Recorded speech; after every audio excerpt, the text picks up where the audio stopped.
Katika viwanja vya Karimjee jijini Dar es Salaam, Rais wa Jamhuri ya Muungano wa Tanzania Mheshimiwa Daktari Samia Suluhu Hassan aliongoza taifa zima katika shughuli ya kuaga mwili wa aliyekuwa waziri wa nchi ofisi ya waziri mkuu anayeshughulikia sera, uratibu, bunge na wenye ulemavu, marehemu William Mvangimembe Lukuvi. Hapo ndipo viongozi wakuu wa kitaifa, familia, marafiki na maelfu ya wananchi walikusanyika wakiwa na huzuni nzito mioyoni mwao, wakiwa na kumbukumbu zisizofutika, wakiwa na maswali yasiyo na majibu. Mwili wa marehemu uliwasili, ukapokelewa kwa heshima kuu, kimya kikatawala, na kila jicho lilitazama jeneza, na kila nafsi ilitafakari safari ya maisha ya kiongozi huyo aliyegusa maisha ya wengi. Katika hotuba yake, Rais Samia alieleza uzito wa pigo hilo kwa taifa. Aliweka wazi kuwa Tanzania ilikuwa imepoteza nguzo muhimu na kiongozi mwenye uzoefu mpana, mtumishi wa umma aliyetoa maisha yake kwa ajili ya watu. Taswira aliyojenga ilikuwa ya mtu aliyekuwa zaidi ya kiongozi. Alikuwa mshauri, alikuwa daraja kati ya serikali na wananchi, alikuwa sauti ya utulivu katika nyakati za changamoto. Na maelezo yaliendelea kuonyesha namna marehemu Lukuvi alivyochangia kwa kiasi kikubwa kuimarisha uratibu wa shughuli za serikali. Alisimamia utekelezaji wa miradi ya maendeleo, alihakikisha changamoto za wananchi zinapatiwa majibu. Na katika kipindi ambacho dunia ilikuwa inakumbwa na misukosuko ya kiuchumi na kisiasa, pengo lake lilionekana wazi. Taifa lililobaki na ombwe la uzoefu, ombwe la hekima, ombwe la uongozi uliokomaa. Na hii haikuwa simulizi ya kawaida ya msiba, ilikuwa simulizi ya maisha ya mtu aliyekuwa sehemu ya historia ya taifa. Marehemu Lukuvi alikumbukwa kama kiongozi aliyesikiliza, aliyeshauri, aliyechukua maamuzi kwa busara. Uongozi wake ulikuwa wa karibu na wananchi, uongozi uliogusa maisha halisi ya watu. Na katika wasifu wake uliosomwa mbele ya umma, alielezwa wazi kuwa alikuwa mchapakazi, kiongozi mwenye ufanisi mkubwa, aliyetekeleza majukumu yake kwa makini na nidhamu, aliyeshika nyadhifa mbalimbali serikalini, bungeni, ndani ya chama, na katika kila nafasi aliacha alama.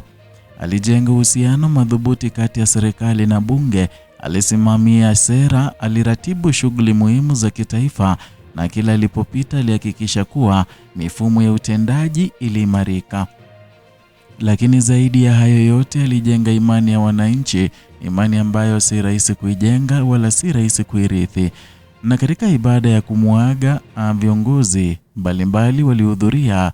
Rais wa Zanzibar na mwenyekiti wa Baraza la Mapinduzi Daktari Hussein Ali Mwinyi alikuwepo. Viongozi wastaafu na waliokuwa madarakani walikuwepo. Viongozi wa dini, sekta binafsi, vyama vya siasa, wote walikuwepo. Na hii ilionyesha ukubwa wa mchango wake, ilionyesha namna alivyogusa kila kona ya jamii. Huzuni ilionekana kwenye nyuso, lakini pia kulikuwa na fahari ya kuwa na kiongozi aliyetoa mchango mkubwa kwa taifa lake. Na katika tafakari ya taifa, maswali yaliibuka. Nani angechukua nafasi hiyo?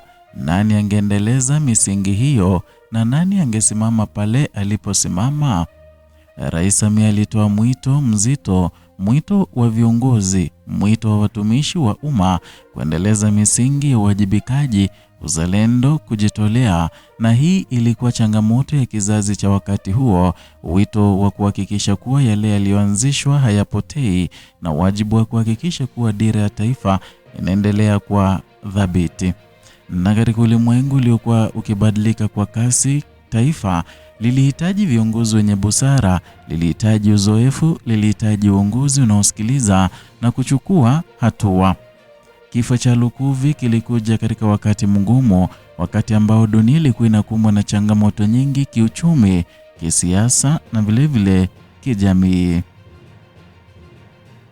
Hivyo basi pengo lake lilikuwa kubwa zaidi, lakini katika majonzi hayo kulikuwa na funzo la uongozi, funzo la kujitolea, funzo la kuacha alama.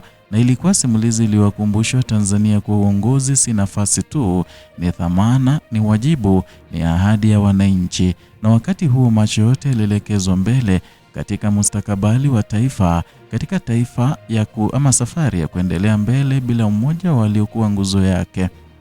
Lakini historia haikufutika na jina la William Vangimembe Lukuvi lilibaki katika kumbukumbu, katika vitabu na katika mioyo ya watu, na zaidi ya yote katika matokeo ya kazi yake.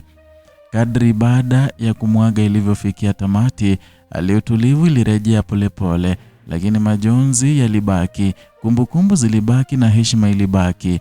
Taifa liliaga lakini halikusahau, na kwa sababu viongozi wa aina hii hawaondoki kabisa, huenda kuishi kupitia yale walioacha.